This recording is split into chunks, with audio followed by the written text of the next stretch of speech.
నమస్తే, welcome to CM today. నేను మీ మధు. నేపాల్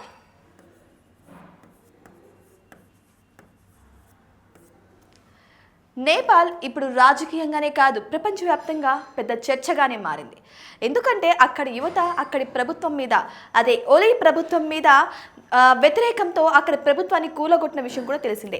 అయితే యువత దెబ్బకు అక్కడి ప్రభుత్వం రాజీనామా కూడా చేసింది. అయితే ఇప్పుడు కొత్త ప్రభుత్వం ఏర్పడాలి. అక్కడి ప్రజలు జెన్ జెడ్ అనే ఒక నినాదాన్ని ప్రదర్శిస్తూ అక్కడ అందరూ మమేకమయ్యి అక్కడి ప్రభుత్వాన్ని దించేయడం జరిగింది అధికారంలో నుంచి. అయితే ఇప్పుడు ప్రధానిగా సుశీలా కర్కీని తాత్కాలిక ప్రధానమంత్రిగా నియమించడం జరిగింది.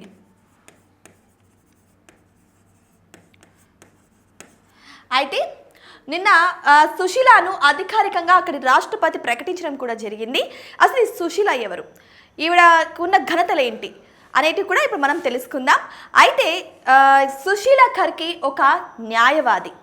ఆమె చీఫ్ జస్టిస్గా మొదటి మహిళా న్యాయవాదిగా కూడా ఆమెకు పేరు లభించింది. అంతేకాదు నేపాల్లో మొదటి ప్రధానమంత్రిగా కూడా ఆ ఘనత కూడా ఈవిడికే దక్కుతుందన్నమాట.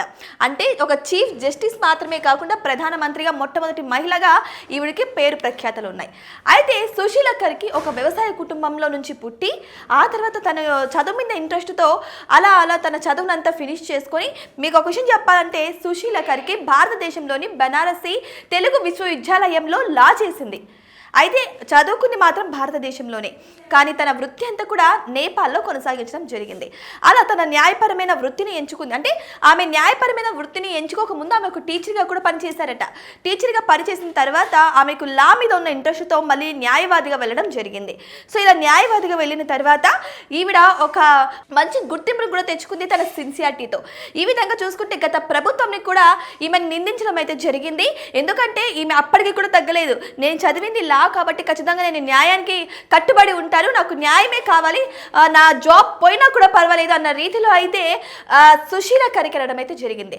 సో ఇదంతా ఒక ఎత్తు అయితే సుశీలా కర్కీని ఎన్నుకున్నది ఎవరు? అఫ్కోర్స్ అక్కడ రాష్ట్రపతి అధికారికంగా ప్రకటన చేశారు, కానీ ప్రజలందరూ కూడా మమేకమయ్యి డిస్కార్డ్ అనే ఒక యాప్ ద్వారా, ఆ యాప్లో అందరు ఉద్యమకారులంతా మమేకమయ్యి 1,00,000 కంటే ఎక్కువ మంది పౌరులు మమేకమయ్యి సుశీలా కర్కీని ప్రధానమంత్రిగా ఎన్నుకోవడం జరిగింది. అసలు ఈ డిస్కార్డ్ యాప్ ఏంటి అంటే ఇది ఒక చాటింగ్ యాప్. ఇది చాటింగ్ యాప్ కంటే ముందు కూడా ఇది ఒక గేమింగ్ యాప్గా క్రియేట్ చేయడం అయితే జరిగిందట. అది క్రియేట్ చేసిన తర్వాత ఇలా చాట్ యాప్గా మార్చేసేసి అందరూ కలిసి ఒక సోషల్ మీడియా ద్వారా మొట్టమొదటిసారిగా ప్రధానమంత్రిని ఎన్నుకోవడం అయితే జరిగింది. అంటే సోషల్ మీడియా ద్వారా మొట్టమొదటిగా ప్రధానమంత్రి అయిన ఘనత కూడా సుశీలా కర్కీకే జరిగిందనమాట. చూసారా, ఒక చీఫ్ జస్టిస్గా, అంతేకాకుండా ఒక ప్రధానమంత్రిగా, మొట్టమొదటి ప్రధానమంత్రిగా, మొట్టమొదటి చీఫ్ జస్టిస్గా నేపాల్లో ఉన్న ఘనత సుశీలా కర్కీకి జరిగింది. అసలు ఆమెను ఎన్నుకోవడానికి కారణం ఏంటి అంటే ఆమెకు న్యాయం పట్ల ఉన్న నిబద్ధత. ఆమె న్యాయం కోసం అక్కడి ప్రధానిని కూడా వ్యతిరేకించడం జరిగింది. సో అందుకోసమే ప్రజలందరూ కూడా న్యాయానికి మారుపేరినటువంటి సుశీలా కర్కీని ఎన్నుకోవడం అయితే జరిగింది. అయితే అక్కడి ప్రజలందరూ కూడా కేవలం సోషల్ మీడియా బ్యాన్ వల్లే కాదు, అక్కడ ఉన్నటువంటి ప్రధాని యొక్క చేష్టలకు విసుగుపోయిన ప్రజలు అక్కడి ప్రభుత్వానికి వ్యతిరేకమైపోయి ప్రభుత్వాన్ని అధికారంలో నుంచి దించడం అయితే జరిగింది.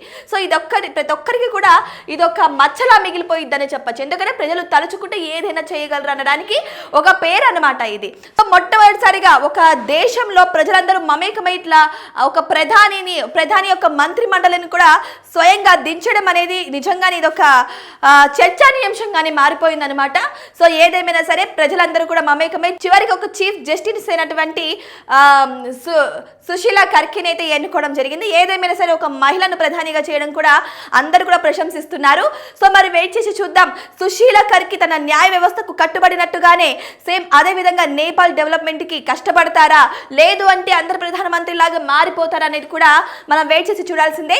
అయితే నేపాల్లోని ప్రజలు కూడా కొన్ని వ్యాఖ్యలు చేస్తున్నారు. ఏంటంటే మాకు కూడా భారత ప్రధాని నరేంద్ర మోడీ లాంటి ప్రధాని కావాలి, సో అటువంటి డెవలప్ చేసే ప్రధాని ఉంటే మా నేపాల్ కూడా డెవలప్ అవుతుందని నిరసనలు కూడా తెలుపుతున్నారు. అయితే ఫైనల్ అయితే ఇక ఏదేమైనా కానీ సుశీలా కర్కీని ఎన్నుకోవడం అయితే జరిగింది.